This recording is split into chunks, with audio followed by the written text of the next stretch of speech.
Dulu, ketika saya dan teman-teman masuk kuliah, itu ada salah satu doktrin yang disampaikan para sepuh-sepuh yang sangat intens sekali disampaikan, yaitu soal bahwa kita wajib sekali untuk mendaftarkan diri dan aktif di dalam organisasi untuk mendapatkan relasi yang luas.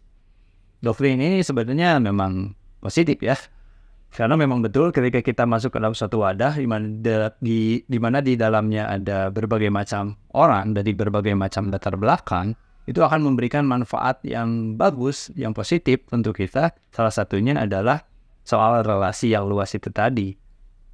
Lalu kemudian karena doktrin ini, pemuda-pemudi ini berbondong-bondong masuk ke dalam suatu organisasi dan aktif di dalamnya. Bahkan sampai-sampai orang yang nggak masuk organisasi ini memiliki labeling tersendiri, yaitu mahasiswa kupu-kupu, kuliah pulang. Atau mungkin ini di kampus saya aja ya. Itu. Di kampus kalian gimana? Ada nggak? Lalu kemudian datanglah hari kelulusan. Dan muncullah sebuah fakta bahwa orang dengan relasi yang luas belum tentu mendapatkan manfaat yang luas pula dari relasinya.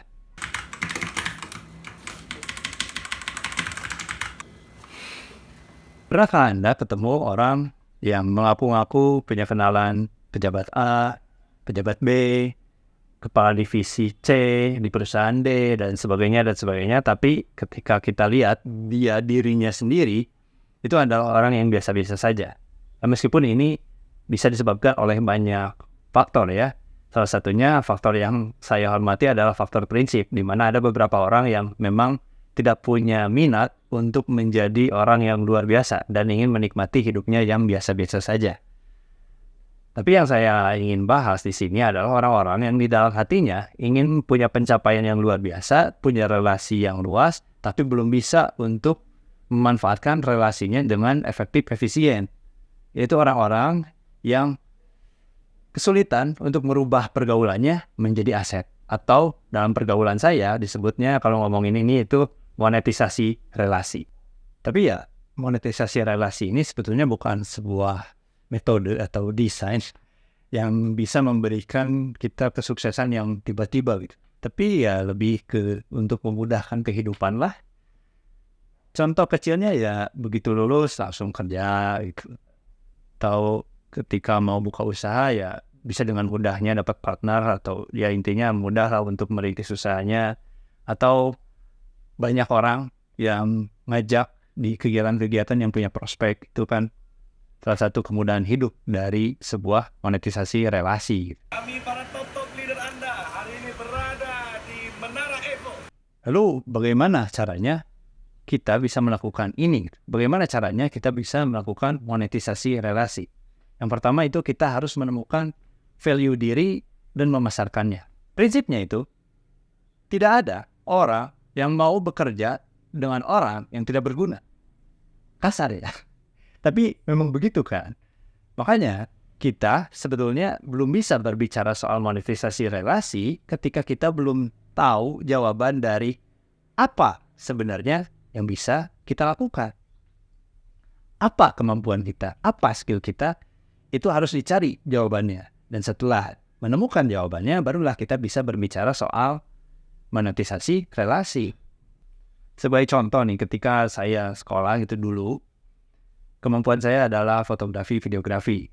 Dan oleh karena itu, karena sekarang kan ada zaman sosmed ya, saya secara konsisten memposting foto atau video hasil jepretan saya, hasil karya saya. Sehingga sampai akhirnya, teman-teman saya bahkan yang bukan teman saya itu bisa tahu bahwa saya itu punya kemampuan di foto dan videografi. Meskipun sekarang itu skill saya di digital marketing ya, tapi ya ini mah contoh lah dari masa sekolah. Tapi intinya adalah orang yang stalking itu pasti tahu apa kemampuan saya gitu. Barulah dari sana nama dan kemampuan kita bisa menyebar di masyarakat luas. Tapi kan itu urusan belakangan gitu kan. Yang kedua adalah merenungkan dan menemukan value orang.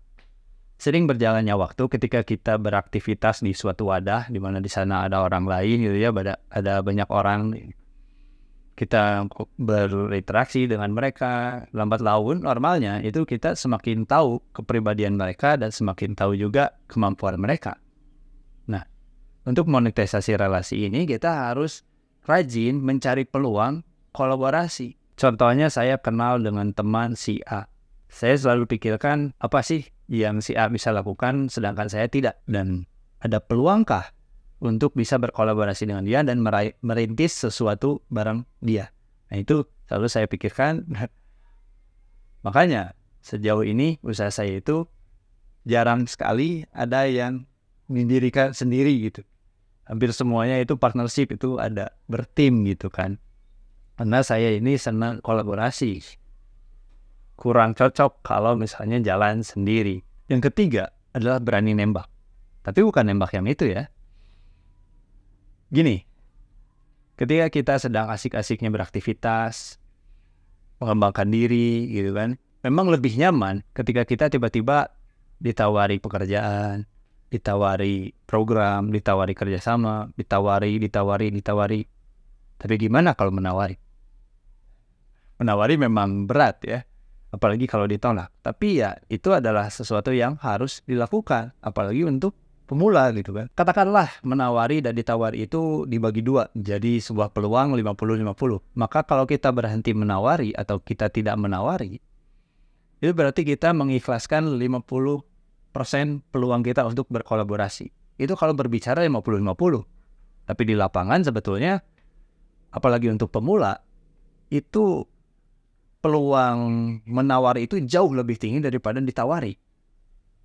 Bahkan untuk seorang pemula, peluang ditawari itu bisa nyaris 0% gitu kan. Apalagi khususnya yang mager gitu.